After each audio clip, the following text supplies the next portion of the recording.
Hello everyone, welcome to economics by Vishwa and Arpita. So आज की video के अंदर जो हम टॉपिक पढ़ेंगे दैट इज़ स्कूल एजुकेशन।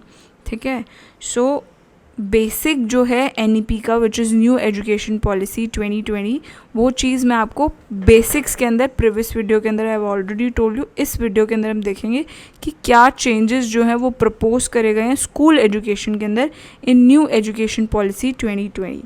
ठीक है, सो स्कूल एजुकेशन के अंदर एक न्यू पेडागोगिकल एंड सर्कुलर रीस्ट्रक्चरिंग के बारे में बताया, विच इज़ जैसे हमारा पहले जो एग्जिस्टिंग अभी जो चल रहा है एजुकेशन सिस्टम दैट इज़ 10+2 चल रहा है। अब जो आगे आएगा that has been proposed in new education policy will be of the form 5+3+3+4। ठीक है, इसको हम और डिटेल के अंदर नेक्स्ट स्लाइड के अंदर देखेंगे। बाकी न्यू एजुकेशन पॉलिसी जो है that will start from the age group 3 से 18 तक। अभी जो चल रहा है existing that is from the 6 years से 18 ईयर्स तक का है। अब जो आगे आएगा that has been proposed in this policy will be जो age group right to education will start from 3 years to 18 years. ठीक है, और जो कि एक स्ट्रॉन्ग बेस क्रिएट करेगा for early childhood care and education from age 3 that is also included. Also teaching जो होगी that will be up to at least 5 grade, जो कि मदर टंग या रीजनल लैंग्वेज में हो सकती है। कोई ऐसे लैंग्वेज इम्पोज नहीं करी जाएगी किसी भी स्टूडेंट के ऊपर। ठीक है, वोकेशनल एजुकेशन स्टार्ट कर दी जाएगी फ्रॉम क्लास 6, जैसे कारपेंट्री होती है और ये vocational which is apart from academics, वो चीज़ भी that will be introduce from class 6 with internship. ठीक है, नेक्स्ट इज़ जो हमारा नेशनल काउंसिल है वो फॉर्मुलेट करेगा एक new comprehensive curriculum framework for teachers 2021 for teachers. मतलब उसके लिए एक नई काउंसिल बनेगी जो कि नए करिकुलम बनाएगी फ्रेमवर्क फॉर टीचर एजुकेशन की। टीचर एजुकेशन बहुत इंपॉर्टेंट हो जाएगी।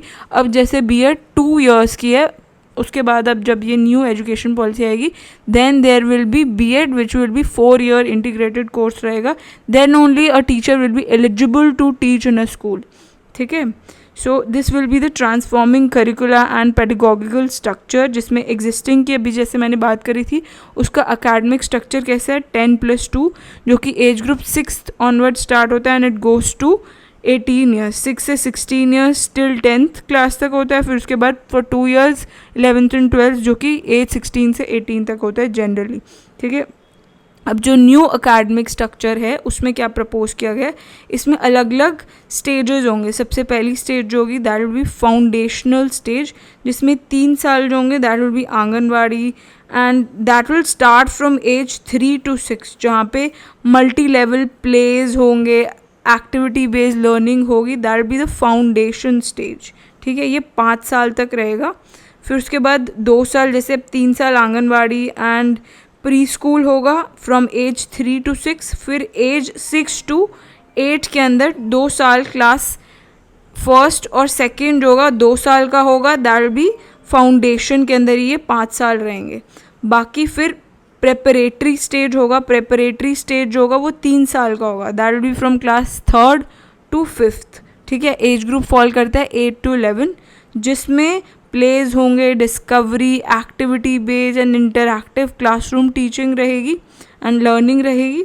ठीक है, फिर उसके बाद मिडिल स्टेज आ जाएगा। Middle stage will be experiential learning, मतलब साइंस में लोग स्टूडेंट्स जो है वो एक्सपेरिमेंट करके खुद से सीखेंगे, mathematics, arts, social science, humanities, that will be the middle stage. फिर सेकेंडरी स्टेज आएगा। सेकेंडरी स्टेज के अंदर जैसे अभी क्या है एग्जिस्टिंग 11th-12th में, या तो आप साइंस स्ट्रीम लो या आप कॉमर्स स्ट्रीम लो या ह्यूमैनिटीज़ लो, there are 3 streams that a person can go in, या वो इनमें से किसी भी एक में जा सकता है। ऐसा नहीं होगा कि हम अगर साइंस के हैं तो हम कॉमर्स का कोई सब्जेक्ट। अब जो न्यू अकेडमिक स्ट्रक्चर है उसमें क्या होगा, आप कुछ भी ले सकते हो। अगर आप साइंस के हो, आपको साइंस के कुछ सब्जेक्ट्स अच्छे लगते हैं और कॉमर्स के कुछ अच्छे लगते हैं और ह्यूमैनिटीज़ के, तो it will be a multi disciplinary study. There won't be a stringent rule कि आप साइंस के हो तो आप साइंस के ही सब्जेक्ट्स पढ़ोगे, नहीं। You can follow any of the subjects of your choice, जो आपको अच्छा लगता है वो आप सब्जेक्ट चूज़ कर सकते हो। So there will be flexibility, और स्टूडेंट चूज़ कर सकते हैं अपने सब्जेक्ट अपने हिसाब से जिसमें उनको ज़्यादा इंटरेस्ट आता है। ठीक है, सो दैट इज़ देयर। बाकी करंटली अभी जो हमने बात करी, जो ज़्यादातर स्टूडेंट्स हैं जो कि एज 3 to 6 अभी कवर नहीं होते, जो एग्जिस्टिंग एकेडमिक स्ट्रक्चर है, बाकी in the coming NEP policy जो एग्जीक्यूट होगी वहाँ पे क्या होगा, from the age group 3 onwards students को इंक्लूड किया जाएगा एजुकेशन के अंदर। अभी जो स्ट्रक्चर है दैट इज़ 10+2, जो कि क्लास फर्स्ट से बिगिन होता है, and that is usually student at that age is usually 6 रहती है, जो क्लास 1 में होता है स्टूडेंट, ही और she is of the age 6। अब न्यू वाला जो स्ट्रक्चर होगा दैट विल बी 5+3+3+4 स्ट्रक्चर, और जो कि एक स्ट्रॉन्ग बेस होगा early childhood care and education के लिए from age 3 is also included.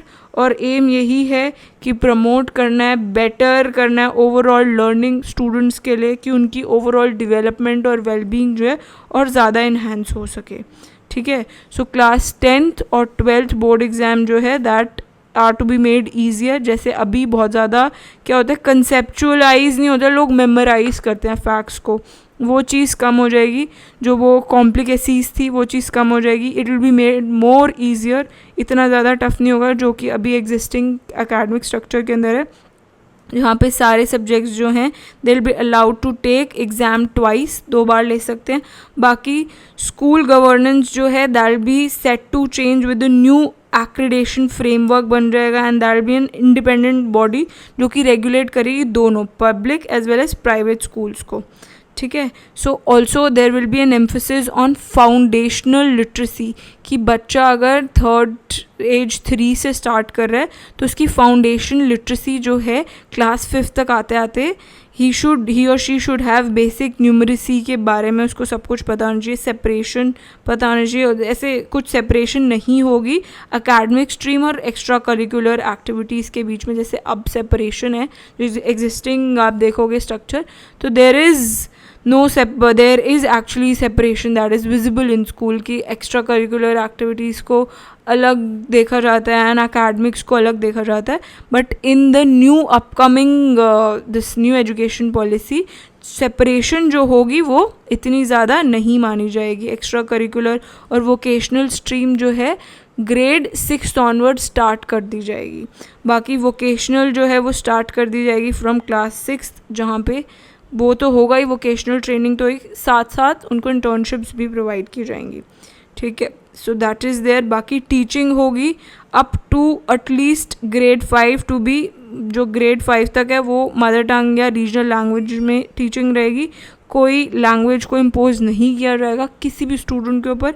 Assessment reforms जो हैं that will be with 360 degree holistic progress cards रहेंगे, tracking students progress for achieving learning outcomes जो हैं उनके, कि उनको देखें एग्जैक्टली कि उनका क्या प्रोग्रेस हुआ है। एक तो असेसमेंट वो खुद करेंगे और फिर टीचर्स भी उनके असेसमेंट करेंगे। ऐसा नहीं होगा कि सिर्फ टीचर्स उनके असेसमेंट और इवैल्यूएशन करें, नहीं, दे विल बी असेसिंग देमसेल्व्स, उनके जो पियर्स हैं वो करेंगे एज वेल एज टीचर्स करेंगे। ठीक है, सो दैट इज़ देयर। बाकी national council as I have already told you वो फॉर्मुलेट होगा, जो कि फॉर्मुलेट करेंगे एक न्यू और comprehensive national curriculum framework for teaching education, that is NCFTE 2021 की that is very important for teacher education. In consultation किसके साथ करेंगे, ये जो न्यू फ्रेमवर्क बनेगा, जो नेशनल करिकुलम फ्रेमवर्क है जो बनेगा, that will be in consultation with NCERT which is national council of education research and training. And by 2030 जो मिनिमम डिग्री है for qualification of teaching, minimum degree कितनी हो जाएगी, that will be 4 year integrated B Ed रह जाएगा। ठीक है, अभी जैसे 2 इयर्स की बीएड है, तब जब ये new education policy will be implemented in full swing, तब देयर विल बी 4 इयर्स का इंटीग्रेटेड बीएड डिग्री रहेगा।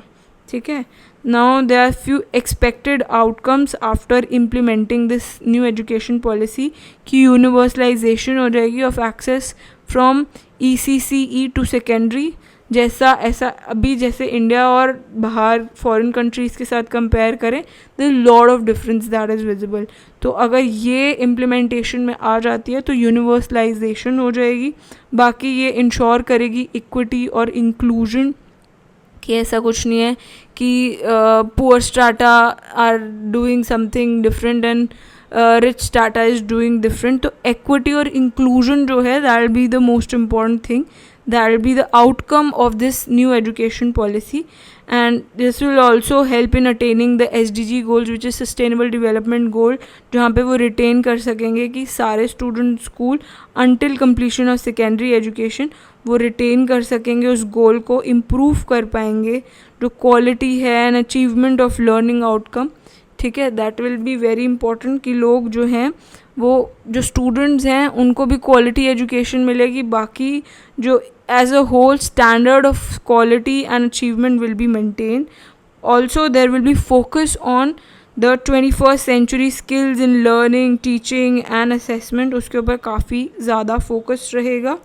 बाकी रिसोर्स शेयरिंग स्कूल कॉम्प्लेक्सेस होंगे, इफ़ेक्टिव गवर्नेंस होगी, there will be separation of power and common norms.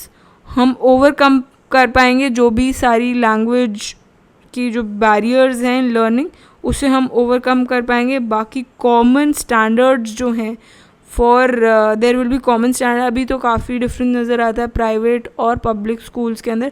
बाकी अभी government के काफ़ी इनिशिएटिव्स रहे हैं जिसकी वजह से ये जो बीच का डिफरेंस है काफ़ी हद तक कम हुआ है. But with the advent of this new education policy ये काफ़ी हद तक स्टैंडर्डाइज हो पाएगा education in private as well as public schools के अंदर. ठीक है, सो दैट इज़ देयर. बाकी अब हायर एजुकेशन का क्या बताया गया in new education policy, the changes that has been proposed. So for that I'll be making a separate video. Stay tuned for that as well. Thanks for watching. Bye bye.